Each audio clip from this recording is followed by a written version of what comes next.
그런 마음으로 상고를 들어간 것이었습니다. 그런데 이제 고등학교를 딱 졸업해서 보니까 마음이 바뀌었어요. 마음이 바뀌어갖고 남들 다 대학교 간다는데 이게 처량하더라고요. 그래서 대학 시험이라도 한번 보자 생각이 바뀌어서요. 시험을 보려고 했고, 기왕에 한번 시험 보는 거 어차피 떨어질 거지만 한번 열심히 한번 공부해서 보자, 그렇게 생각을 했습니다. 그래서 재수학원이 요즘도 있죠. 재수학원이 있습니다. 재수학 시켜주는 학원에 등록을 하고 몇 달 동안 열심히 공부했습니다. 그때 참 열심히 공부를 했었던 기억이 지금도 납니다. 매일 새벽 3시, 4시까지 열심히 공부하다가 옷도 벗지 않고 입은 채로 그대로 잠들었다가 새벽 6시에 또 부지런히 일어나서 학원으로 가서 자율반에서 스스로 공부하는 반이 있습니다. 그 반에 대해서 공부했던 그런 기억이 있습니다. 그렇게 열심히 해서 하나님이 은혜를 주셔갖고 감사하게도 명문대는 아니지만 서울에 있는 4년제에 당당히 합격을 했습니다. 그때 모든 사람들이 99%가 다 떨어질 거라고 생각했는데 1%의 확률로 붙어갖고 선생님도 놀래고 저도 놀래고 부모님도 놀래고 다 자빠졌습니다. 다 함께 기뻐했던 기억이 납니다. 그런데 아까도 서두에도 말씀드렸지만 가난이 있었기 때문에 우리 사랑하시는 외삼촌께서 입학금은 대줘서 입학은 했는데 학교 다닐 때 뭐 빈손 들고 다니나요? 생활비도 있어야 되고 등록금도 있어야 되는데 학비도 있어야 되는데 그게 걱정이었습니다. 그래서 그냥 열심히 아르바이트를 해야겠다 해서 아르바이트를 하기 시작했습니다. 그때 이후로 아르바이트를 안 해본 게 거의 없습니다. 많은 아르바이트를 했습니다. 특별히 기억나는 아르바이트가 학교 식당에서 그릇을 닦는 아르바이트가 생각이 납니다. 학생들이 학교 식당에 크잖아요. 많은 학생들이 밥을 다 먹고 나가면 그때부터 본격적으로 일이 시작됩니다. 그릇을 닦는 시간이 오는데 그때 가장 힘든 그릇은 바로 큰 밥솥이었습니다. 그 밥솥을 닦으려면 밥솥에 들러붙어 있는 그 누룽지가 얼마나 안 닦여지는지 아주 그거를 그냥 빡빡 다 닦고 나면은 녹초가 되곤 했습니다.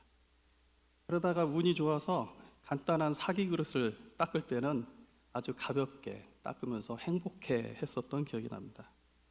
그런데 한번 가벼운 사기 그릇을 행복한 마음으로 닦다가 미끄러워서 놓쳤습니다. 쨍그랑 깨뜨렸는데 그 그릇값을 누가 변상하느냐, 네가 해야 되냐, 내가 해야 되냐 막 이렇게 이야기하며 서로 논쟁한 기억도 있습니다. 그 참 그릇은 연약하기 짝이 없더라고요. 딱 떨어지니까 형체도 없이 바싹 다 깨지고 말더라고요.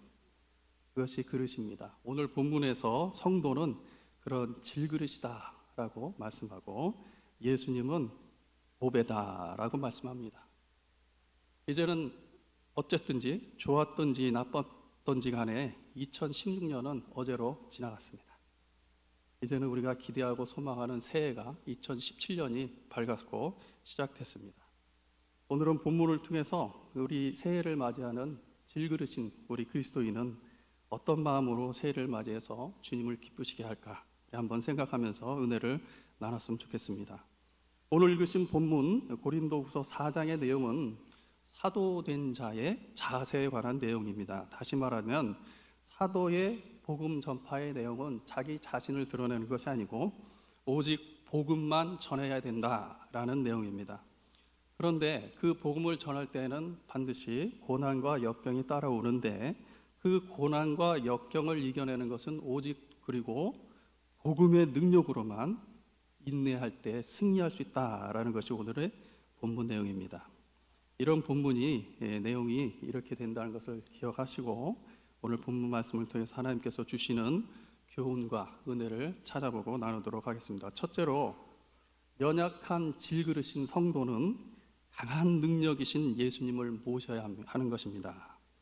보배이신 예수님을 담으면 연약한 질그릇과 같은 성도도 하나님의 큰 능력을 경험하게 된다고 합니다. 오늘 읽으신 본문 7절을 다시 한번 다 같이 보시겠습니다. 제가 읽어보겠습니다. 7절을 보시기 바랍니다. 우리가 이 보배를 질그릇에 가졌으니 이는 심히 큰 능력은 하나님께 있고 우리에게 있지 아니함을 알게 하려 함이라.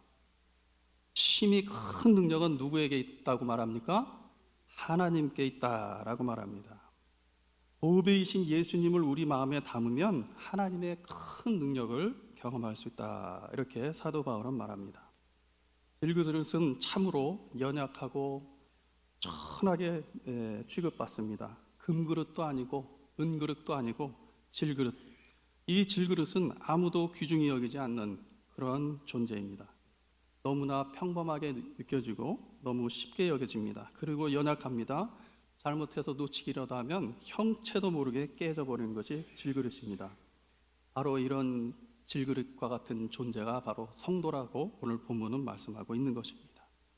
우리 자신이 이렇게 연약한 존재인 것을 오늘 잘 기억하시기를 바랍니다. 우리가 이 사실을 잘 모를 때, 내가 강하다고 생각하고 내가 높다고 생각할 때 우리가 받는 것이 상처고 우리가 빠질 수 있는 것이 교만인 것입니다. 인생 자체는 아주 연약한 질그릇이 맞습니다. 그래서 우리는 조금만 부주의하면 팔이 부러지고 다리가 부러지고 허리가 다치고 보이지 않는 마음의 상처기가 나서 교회를 떠나 유리방황하면서 오랫동안 고통을 겪기도 합니다. 그렇게 연약한 질그릇도 보배가 담기면 귀해지고 소중해지고 가치가 높아지는 것입니다. 우리의 보배는 바로 누구라고 했습니까? 예수님이라고 하셨습니다. 우리의 보배이신 예수님을 우리의 질그릇에 담는다면 우리는 그렇게 귀해지고 소중해지고 가치가 높아지는 하나님의 큰 은혜의 능력을 경험하게 되는 것입니다. 여기서 우리는 말씀을 통해서 중요한 교훈을 발견할 수가 있는데요. 그것은 바로 우리는 이렇게 존재감도 없고 평범한 질그릇입니다. 그런데 예수님을 우리 안에 담는 순간 우리는 귀한 존재가 된다는 것입니다. 우리는 예수님을 담는 그 순간 아주 소중한 가치가 있는 그릇이 된다는 것입니다. 여러분, 그릇의 가치는 무엇입니까? 무엇이라고 생각합니까? 그릇 자체에도 가치가 있습니다. 그래서 금그릇, 은그릇, 질그릇, 그 그릇 자체에 따라 가치가 다 다릅니다. 그렇지만 그릇 안에 무엇이 있는가에 따라서도 가치가 달라지게 되는 것입니다. 귀한 금그릇이라 할지라도 그 안에 쓰레기를 담아두면 그냥 쓰레기통이 되는 겁니다. 천한 질그릇이라 할지라도 그 안에 보배를 담으면 보물 단지가 되는 것입니다. 귀한 금그릇에 쓰레기를 담는다면 쓰레기통이 되어서 별 관심을 갖지 않을 것입니다. 하지만 천한 그릇이라 할지라도 보화를 담았다면 말이 달라지는 것입니다. 만약 천한 그릇에 굉장한 가치 있는 보화가 담겼다면 그 그릇을 사람들이 어떻게 대접을 할까요? 귀한 대접을 할 것입니다. 우리는 예수님의 십자가 없이는 소망이 없는 자였습니다. 예수님의 십자가 없이는 희망이 없는 그러한 천한 자들이었습니다. 그러나 우리 안에 예수 그리스도의 십자가가 담기면 우리는 바로 그 귀한 그분의 자녀로 취급되는 것입니다. 그것이 바로 하나님의 큰 능력인 줄 믿으시기 바랍니다. 그래서 우리는 그 귀하신 보배이신 예수 그리스도의 십자가의 은혜를 우리 안에 잘 담아 하나님의 큰 능력을 경험하시기를 바랍니다. 아무쪼록 여기 모든 계신 성도님들, 천하고 깨지기 쉽고 상처받기 쉬운 연약한 질그릇 같은 그러한 본인의 모습을 인정하시기 바랍니다. 그리고 겸손하게 나에게는 오직 예수 그리스도뿐이 없습니다. 예수 그리스도의 십자가의 은혜만 믿습니다 하고 예수 그리스도의 은혜를 믿으시고 그 보배이신 예수 그리스도를 담으시기 바랍니다. 그때 하나님의 큰 능력을 경험하게 될 줄로 믿습니다. 둘째로 새해 우리 성도들은 예수님을 모시면 모든 역경과 고난을 이길 수 있습니다. 우리 본문 8절에서 9절을 한번 다시 보시고 말씀의 은혜를 나누겠습니다. 본문을 8절 9절을 보시기 바랍니다. 제가 읽겠습니다. 우리가 사방으로 우겨싸움을 당하여도 쌓이지 아니하며 답답한 일을 당하여도 낙심하지 아니하며 박해를 받아도 버림받지 아니하며 거꾸로 뜨림을 당하여도 망하지 아니하고. 아멘. 본문에서 예수님을 모신 성도는 어떤 삶을 살게 된다고 말씀하고 있습니까? 예수님을 모신 성도는 절대로 망하지 않는다, 이렇게 말씀하고 있는 것입니다. 사도 바울은 예수 그리스도를 모신 성도는 우겨싸움을 당하여도 쌓이지 않는다, 답답한 일을 당하여도 낙심하지 않는다, 박해를 받아도 버림받지 않는다, 거꾸로 틀림을 당하여도 망하지 않는다, 이렇게 우리에게 강조하고 있는 것입니다. 오늘날 우리는 이렇게 새해가 되면은 모두 소망을 합니다. 좋은 일이 새해에는 많이 생기길 소망합니다. 그러나 실제로 우리가 1년 동안 살다 보면 그렇게 우리가 소망하는 대로 좋은 일만 계속 일어납니까? 때로는 역풍이 불어오기도 하지요. 갑자기 없었던 몸에 질병이 생기기도 하고, 갑자기 경제가 어려워서 회사가 문을 닫는 어려움을 당하기도 하고, 갑자기 사람들에게 오해를 받아서 심한 스트레스를 받기도 합니다. 이렇게 예수님을 믿어도 곱고 평탄한 대로만 가는 것이 우리의 인생이 아닙니다. 가시밭길, 구부러진 길, 바다의 풍랑을 만나기도 합니다. 그러나 한 가지 분명한 것은 보배이신 예수님을 우리가 확실하게 모시고 살면 어떤 상황에서도 주님의 은혜로 결국 우리는 승리한다는 것입니다. 오늘 성경은 분명히 말씀하기를 우리가 사방으로 우겨싸움을 당하여도 쌓이지 아니하며 답답한 일을 당하여도 낙심하지 않고 박해를 받아도 망하지 않는다라고 합니다. 오늘 이렇게 하나님께서 우리에게 주신 말씀 중에 우리는 중요한 교훈을 발견할 수가 있습니다. 그것은 바로 주님께서는 우리가 그리스도로 말미암아 항상 승리하기를 바라신다는 겁니다. 그렇습니다. 우리는 연약합니다. 우리는 질그릇입니다. 쉽게 깨지기가 쉽습니다. 그렇지만 주님이 함께 하시면 절대로 망하지 않습니다. 예수님을 졸졸 쫓아다니며 예수님에게 은혜를 많이 받았던 제자들이 있었습니다. 그러한 제자들이 예수님의 갑작스러운 죽음으로 인해서 심한 낭망을 하고 절망을 하고 엠마오로 가던 제자들에게 있었습니다. 그들에게 부활하신 주님이 나타나서 그들에게 주님이 말씀을 하셨습니다. 그 말씀을 들은 제자들이 다시 위로와 힘을 얻었습니다. 그리고 그들은 다시 예루살렘으로 발길을 돌리고 예루살렘에 가서 목숨을 걸고 복음을 증거하였습니다. 또 복음 전도에 열심히 내던 순회 전도자 와이글 목사라는 분이 있었습니다. 그분은 너무너무 사역에 심취를 해서 가정을 소홀히 하는 실수를 했습니다. 그러다가 결국 가정에서 상처받은 아내에게 이혼을 당했습니다. 목회자인 사역자인 그는 너무 그 사실에 큰 상처를 받고 절망의 구렁텅이에 빠졌습니다. 그래서 그는 아무도 모르는 곳에 가서 아무도 몰래 스스로 목숨을 끊으려고 했습니다. 그런데 그때 주님께서 성령으로 주님이 함께 계심을 깨닫게 해주었습니다. 그때 지은 찬송이 바로 우리가 많이 부르는 찬송가 325장입니다. 325장은 예수가 함께 계시니입니다. 저도 이 찬송을 개인적으로 아주 좋아하고 즐겨 부릅니다. 운전하고 갈 때 음치니까 혼자 부릅니다. 예수가 함께 계시니 시험이 오나 겁없네. 기쁨의 근원 되시는 예수를 위해 삽시다. 날마다 주를 섬기며 언제나 주를 기리고 그 사랑 안에 살면서 한 길로 가지 맙시다. 새벽기도 나오면 제가 이 찬송 부르는 걸 많이 들을 수 있습니다. 우리 그리스도인은 주님을 마음으로 모셔야 합니다. 주님을 마음으로 모셔서 주님과 연합해서 하나가 되어야 하는 것입니다. 그렇게 우리는 주님과 함께할 때에 시험을 이길 수가 있는 것입니다. 그렇게 우리는 주님과 함께할 때에 불의한 일을 이길 수가 있습니다. 그렇게 주님과 함께할 때 우리는 이 세상의 유혹을 이길 수가 있는 것입니다. 아무쪼록 여기 계신 모든 성도님들, 새해에는 이렇게 주님과 함께 하시기를 바랍니다. 주님과 함께 하셔서 시험을 이기시기 바랍니다. 불의한 일을 이기시기 바랍니다. 유혹을 이기시기 바랍니다. 그래서 하나님이 주시는 형통의 은혜가 새해에 넘치시기를 축원합니다. 셋째로, 예수님을 모시면, 성도들이 예수님을 모시면 그리스도의 생명이 우리 몸에 나타나게 됩니다. 우리 본문 10절을 보시기 바랍니다. 본문 10절을 제가 읽어보겠습니다.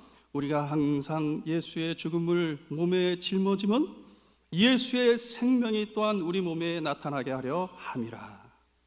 본문에서 예수님의 죽음에 동참을 하는 성도는 무엇이 나타난다고 합니까?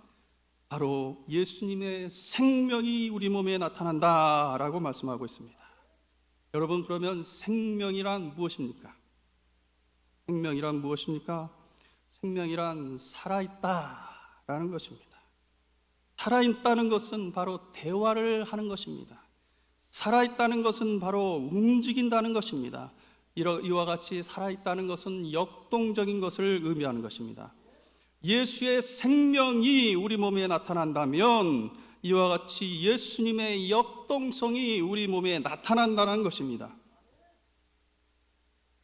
예수님처럼 기도하게 되게 돼 있습니다. 하나님과 대화하며 교제하게 되어 있습니다. 예수님처럼 전도하게 되어 있습니다. 예수님이 하나님께서 가장 좋아하시는 것이 바로 영혼 구원입니다. 그 일을 하게 되어 있습니다. 예수님처럼 용서하고 자비를 베풀게 되어 있습니다. 용서하고 자비를 베푸는 것, 그것이 바로 겸손입니다. 반대로 용서하지 않고 자비를 베푸지 않는 것이 교만입니다. 하나님께서 제일 싫어하는 것이 바로 그 교만인 것입니다. 오늘 우리 예수님이 우리를 위해서 대신 십자가에서 죽어주신 이유는 바로 이 예수님의 십자가의 은혜를 성도들이 믿기를 바라는 것입니다. 그리고 바로 그것을 믿는 성도들에게 예수님의 생명이 나타나서 성도들이 하나님과 교통을 하고 하나님의 일을 하며 하나님께 영광을 돌리게 하기 위해서인 것입니다. 오늘 우리 주님께서 우리에게 주신 말씀 중에 중요한 교훈을 한 가지 발견할 수 있습니다. 그것은 바로 주님께서는 우리에게 예수님의 생명이 나타나서 하나님께서 영광을 받으시기를 바라신다는 겁니다. 성도는 예수님의 십자가의 은혜를 믿고 예수님의 생명이 나타나는 삶을 살아야 합니다. 교회에서 우리는 예수의 생명이 나타납니까? 가정과 직장에서 우리는 예수의 생명이 나타납니까? 기도하고 있습니까? 전도하고 있습니까? 용서하고 있습니까? 기도 안 하고 있습니까? 전도 안 하고 있습니까? 용서 안 하고 있습니까? 예수의 생명이 나타나야 합니다. 한 청년이 있었습니다. 그 청년의 별명은 바보 청년 의사였습니다.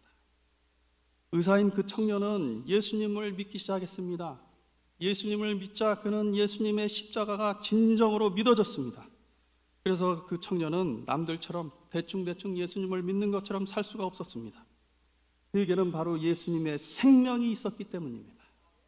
그에게 담겨져 있던 예수님의 생명은 그를 움직였습니다. 그는 진정으로 예수님의 생명으로, 예수님의 사랑으로 어려운 이웃들을 사랑해 주었습니다. 구두 닦기 할아버지를 진정으로 예수님의 생명과 사랑으로 사랑해 주셨습니다. 청소부 아주머니를 그리스도의 생명과 사랑으로 대했습니다.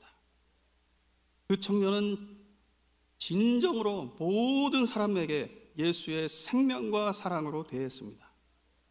그런데 그 청년의 나이 33세 때 그 젊은 나이에 그는 하나님의 부르심을 받았습니다. 수많은 사람들이 왜 이렇게 믿음 좋은 청년을 하나님이 이렇게 빨리 부르셨는지 도무지 나는 알 수가 없습니다 하면서 조문하며 슬퍼했습니다. 여러분, 우리는 우리가 이 세상을 떠날 때 얼마나 많은 사람이 그 청년을 슬퍼하며 기억하며 조문하는 것처럼 우리를 슬퍼하며 조문할까요?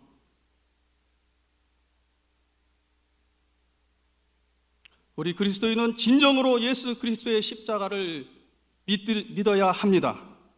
믿으시기 바랍니다.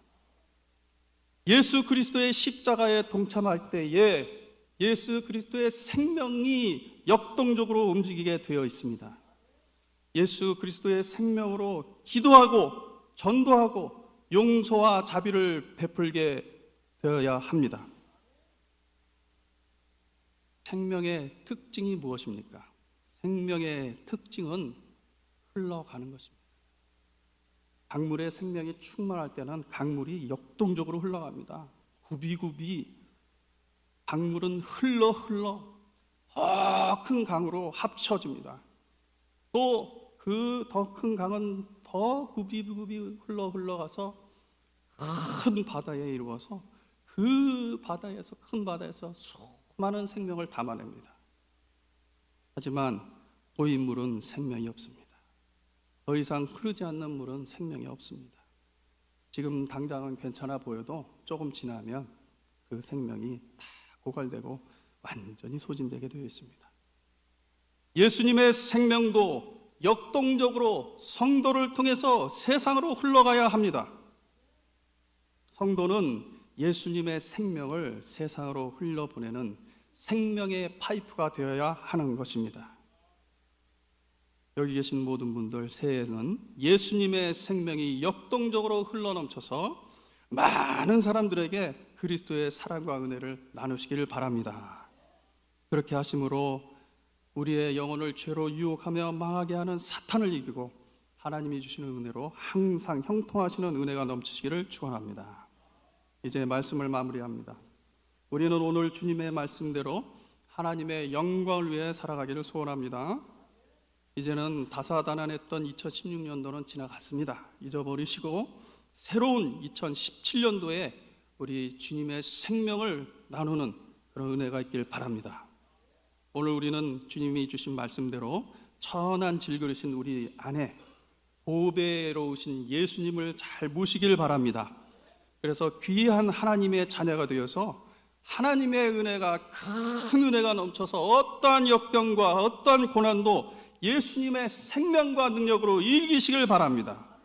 귀한 예수님의 생명을 많은 사람들에게 흘려보내는 축복의 파이프가 되시기 바랍니다. 생명의 파이프가 되시기 바랍니다. 그렇게 하심으로 주님의 은혜와 축복이 풍성한 2017년도 새해가 되는 모든 성도님들 되시기를 축원합니다.